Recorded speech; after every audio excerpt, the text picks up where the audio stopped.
Separate secretariat ಮಾಡಬೇಕು ಅಂತ ಹೇಳಿ ತೀರ್ಮಾನವನ್ನು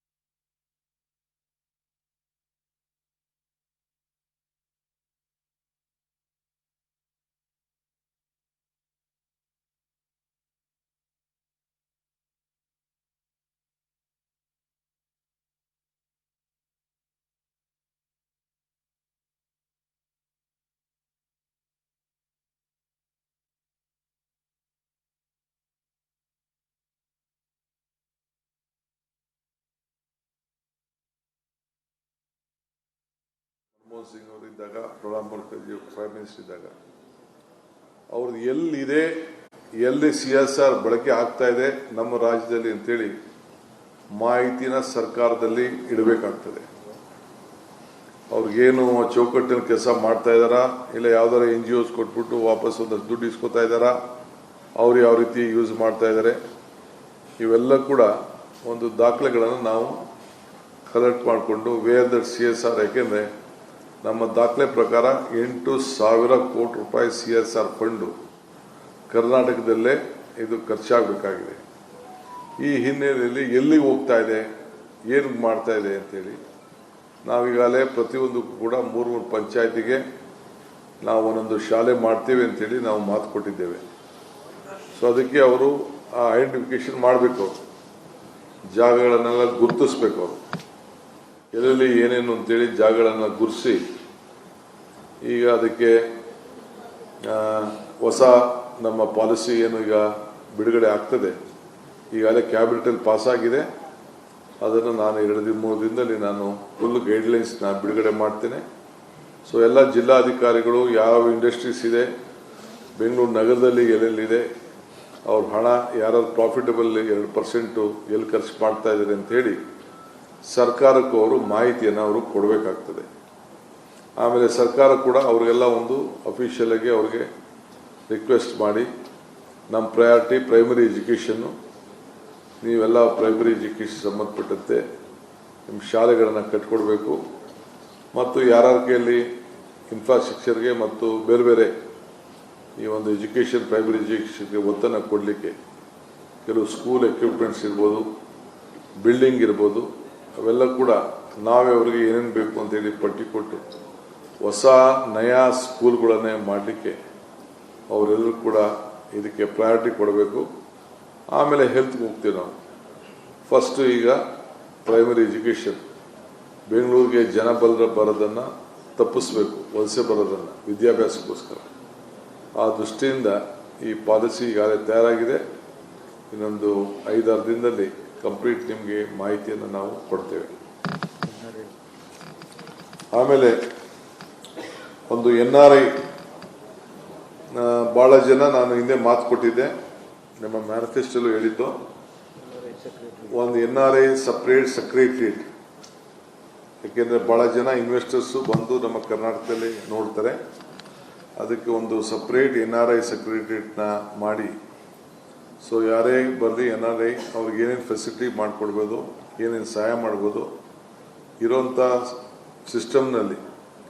ಇನ್ನು ಅವ್ರಿಗೆ ಸಪ್ರೇಟಾಗಿ ಈಗ ಅವರು ಬಂದಂಥವರು ಇನ್ವೆಸ್ಟ್ ಮಾಡಲಿಕ್ಕೆ ಅದಕ್ಕೆಲ್ಲ ಕೂಡ ಸಿದ್ಧತೆ ಮಾಡ್ಕೊಳ್ಳಿಕ್ಕೆ NRI ಸೆಕ್ರೆಟ್ ಮಾಡಲಿಕ್ಕೆ ಅದಕ್ಕೆ ಏನೇನು ಕಾನೂನು ಚೌಕಟ್ಟಿನಲ್ಲಿ ವ್ಯವಸ್ಥೆ ಮಾಡಬೇಕು ಅದನ್ನು ರೆಡಿ ಮಾಡ್ಕೊಳ್ಳಿ ಅಂತ ನಾನು ಹೇಳಿದ್ದೇನೆ. ಸೊ ಅದು ಕೂಡ ಅವರು ಒಂದು ಪ್ರಪೋಸಲ್ನ ನಮ್ಮ ಅಧಿಕಾರಿಗಳೆಲ್ಲ ಕೂಡ ಸದ್ಯದಲ್ಲೇ ಕೊಡ್ತಾ ಇದ್ದಾರೆ. ಸೊ ಈ ಕೆಲವು ಮೇಜರ್ ಡಿಸಿಷನ್ ತಗೊಂಡು ಅವ್ರಿಗೆ ಆಡಳಿತದಲ್ಲಿ ಯಾರು ಕೂಡ ನಮ್ಮ ಮಂತ್ರಿಗಳು ಆಗಲಿ, ಶಾಸಕರಾಗಲಿ, ಇಲ್ಲ ನಮ್ಮ ಸ್ಟಾಫ್ ಆಗಲಿ, ಮತ್ತೆ ಹೇಳ್ತಾ ಇದ್ದೀನಿ ನಾನು, ಯಾವ ಪ್ರೆಷರ್ಗೂ ನೀವು ಹೀಳಾಗಬಾರ್ದು.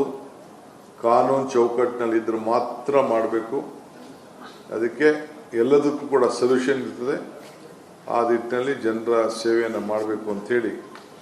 ಏಕೆಂದರೆ ಯಾವ ಇದಕ್ಕೂ ನಮ್ಮ ಮಂತ್ರಿಗಳು ಕೆಲವೆಲ್ಲ ಹೊಸರು ಇರ್ಬೋದು, ಒಳಗರು ಇರ್ಬೋದು, ಯಾವುದೋ ಒತ್ತಡದ ಮೇಲೆ ಸೈನ್ ಹಾಕ್ಸೋಕ್ಕೆ ಪ್ರಯತ್ನ ಮಾಡ್ಬೋದು.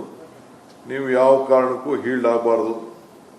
ಔಟ್ ಆಫ್ ದಿ ಸಿಸ್ಟಮ್ ಅಂತ ಹೇಳಿ ಅವ್ರಿಗೆ ಹೇಳಿದ್ದೇನೆ. Free fair corruption free government ಕೊಡಬೇಕು, ಅದಕ್ಕೆ ನಿಮ್ಮೆಲ್ಲರ ಸಹಕಾರ ಬೇಕು ಅಂತ ಹೇಳಿ ಅವರಿಗೆ ಮಾರ್ಗಸೂಚಿಯನ್ನು ಕೂಡ ಕೊಟ್ಟಿದ್ದೇವೆ.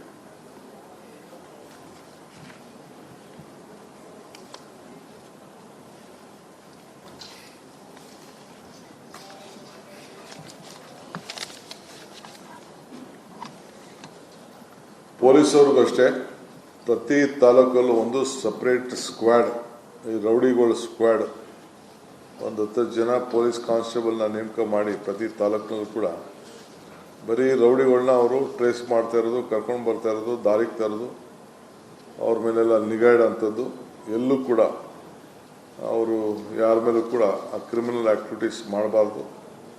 ಸೊ ಯಾರ್ಯಾರು ರೌಡೀಸ್ಗಳಿದ್ದಾರೆ, ರೌಡೀಸ್ ಚಿಗುರು ಹೊಸದಾಗೆ ಹುಡುಗರುಗಳು ಹಳಬರು ಎಲ್ಲರೂ ಕೂಡ ಜಾಗೃತಿಯಿಂದ ಅವ್ರ ಬಗ್ಗೆ ನೀವು ಒಂದು ಸ್ಪೆಷಲ್ ಒಂದು ಫೋರ್ಸ್ನ ಕ್ರಿಯೇಟ್ ಮಾಡಬೇಕು ಅಂತೇಳಿ ಅವ್ರಿಗೆ ನಾನು ತಿಳಿಸಿದ್ದೇನೆ. ಆಮೇಲೆ ಸಕಾಲ ವಿಚಾರದಲ್ಲೂ ಕೂಡ ಕ್ವಾಲಿಟಿ ಇನ್ನೂ ಹೆಚ್ಚಿಗೆ ಆಗಬೇಕು. ಯಾರಿಗೆ ಏನೇನು ಆ ಸಕಾಲದಿಂದ ಅವ್ರಿಗೆ ಅನುಕೂಲ ಆಗಬೇಕು ಅದು ಕೂಡ ಎಲ್ಲ ಮಾಡಿದ್ದೇನೆ. ಆಮೇಲೆ ಅವರಿಗೆ ಕೆಲವು ಕರ್ನಾಟಕ ಭವನ್ ಫಂಕ್ಷನಿಂಗಲ್ಲಿ ನನಗೆ ಸಮಾಧಾನ ಇಲ್ಲ. ಸೊ ಅದಕ್ಕೆ ನಾನು ಬೆಂಗಳೂರಿಗೆ ಹೋಗಿ ಡೆಲ್ಲಿಗೆ ಹೋಗಿ ನಮ್ಮ ಕೆಲವು ಸೀನಿಯರ್ ಆಫೀಸರ್ಸ್ನ ಯಾರು ಡೆಲ್ಲಿಲಿ ಕೆಲಸ ಮಾಡ್ತಾಯಿದ್ದೆ ಅವ್ರನ್ನೆಲ್ಲ ಸಂಪರ್ಕ ಮಾಡ್ತೇನೆ, ಕರೆದು ಒಂದು ಮೀಟಿಂಗ್ ಮಾಡ್ತೇನೆ. ಅದಾದಮೇಲೆ ಯಾರು ರಿಟೈರ್ಡ್ ಆಗಿದ್ದಾರೆ ನಮ್ಮ ಆಫೀಸರ್ಸು ಅವ್ರನ್ನೂ ಕೂಡ ಸಪ್ರೇಟಾಗಿ ಮಾಡ್ತೇನೆ. ಮಾಡಿ ಅಲ್ಲಿ ಒಂದು ಸಪ್ರೇಟು ಕೆಲವು ಸೆಲ್ನ ರಚನೆ ಮಾಡಿ ನಮ್ಮ ರಾಜ್ಯಕ್ಕೆ ಏನೇನು ಹಣ ಬೇಕೋ, ಏನೇನು ಹೊಸ ಪ್ರೋಗ್ರಾಮ್ಸು ಬೇರೆ ಬೇರೆ ರಾಜ್ಯದವರು ತೆಗೆದುಕೊಳ್ತಾ ಇದ್ದಾರೆ ಅದೆಲ್ಲ ಗಮನಿಸಿ ಪ್ರಾಜೆಕ್ಟ್ ರಿಪೋರ್ಟ್ ರೆಡಿ ಮಾಡಿ ನಾವು ಕೂಡ ಅವರಿಗೆ ಫೈಲ್ ಮಾಡಬೇಕು. ನಮ್ಮದು ಕೂಡ ರಿಕ್ವೆಸ್ಟನ್ನು ಕೇಂದ್ರ ಸರ್ಕಾರಕ್ಕೆ ಇಡಬೇಕು. ಅದಕ್ಕೆ ನಾವು ಸಿದ್ಧತೆಯನ್ನು ಮಾಡ್ಕೊಳ್ಳಿ ಅಂತ ಹೇಳಿದ್ದೇನೆ. ನೆಕ್ಸ್ಟು ಡೆಲ್ಲಿಗೆ ಹೋದಾಗ ನಮ್ಮ ರಾಜ್ಯದವರೇ ಆದಂಥ ಸೆಂಟ್ರಲ್ ಗೌರ್ಮೆಂಟಲ್ಲಿ ಯಾರು ಆಫೀಸರ್ಸ್ ಕೆಲಸ ಮಾಡ್ತಾ ಇದ್ದಾರೆ ಅವ್ರಿಗೊಂದು ಮೀಟಿಂಗು, ಯಾರು ರಿಟೈರ್ಡ್ ಆಫೀಸರ್ಸ್ ಇದ್ದಾರೆ ಅವ್ರನ್ನೂ ಕೂಡ ಕರೆಸಿ ಅವರಿಂದ ನಮ್ಮ ರಾಜ್ಯದ ಸೇವೆಗೆ ಯಾವ ರೀತಿ ಮಾಡಲಿಕ್ಕೆ ಸಾಧ್ಯ ಇದೆಯೇ ಅನ್ನೋದನ್ನು ಅವ್ರ ಚರ್ಚೆ ಮಾಡಿ ಕೆಲವು ತೀರ್ಮಾನಗಳನ್ನು ನೆಕ್ಸ್ಟ್ ಟೈಮ್ ಡೆಲ್ಲಿಗೆ ಹೋದಾಗ ನಾನು ತಿಳಿಸ್ತೇನೆ. ಅವ್ರನ್ನೆಲ್ಲ ಭೇಟಿ ಕೂಡ ನಾನು ಮಾಡ್ತೇನೆ.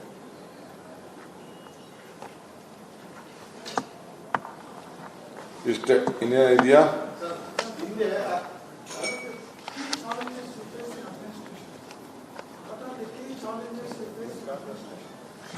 Just we have started.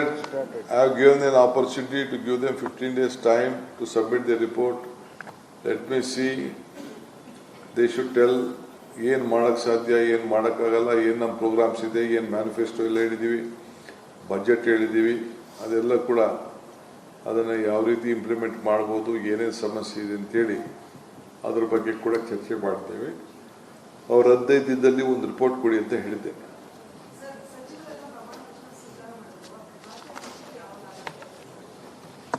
ಒತ್ತು ಮುಳುಗೋದ್ರೊಳಗಡೆ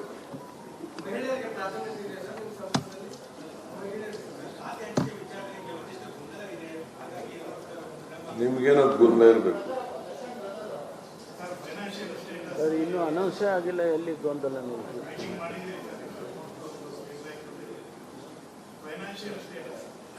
ಫೈನಾನ್ಷಿಯಲ್ ಸ್ಟೇಟಸ್ಗೆ ನಾವು ಹೋಗಿಲ್ಲ.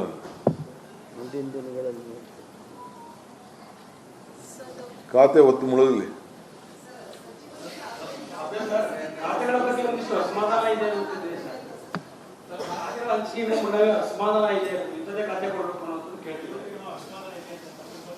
ನನ್ನ ಹತ್ರ ಯಾರು ಬರಲಿಲ್ಲ, ಯಾರು ಭೇಟಿ ಮಾಡಿಲ್ಲ.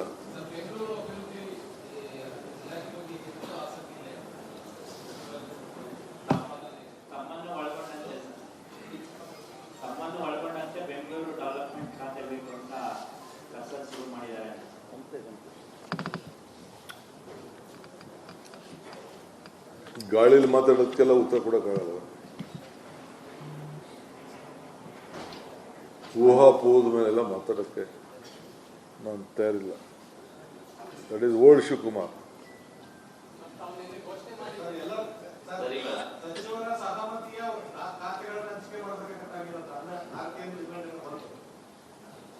ಪಕ್ಷ ತೀರ್ಮಾನ ಮಾಡ್ತದೆ.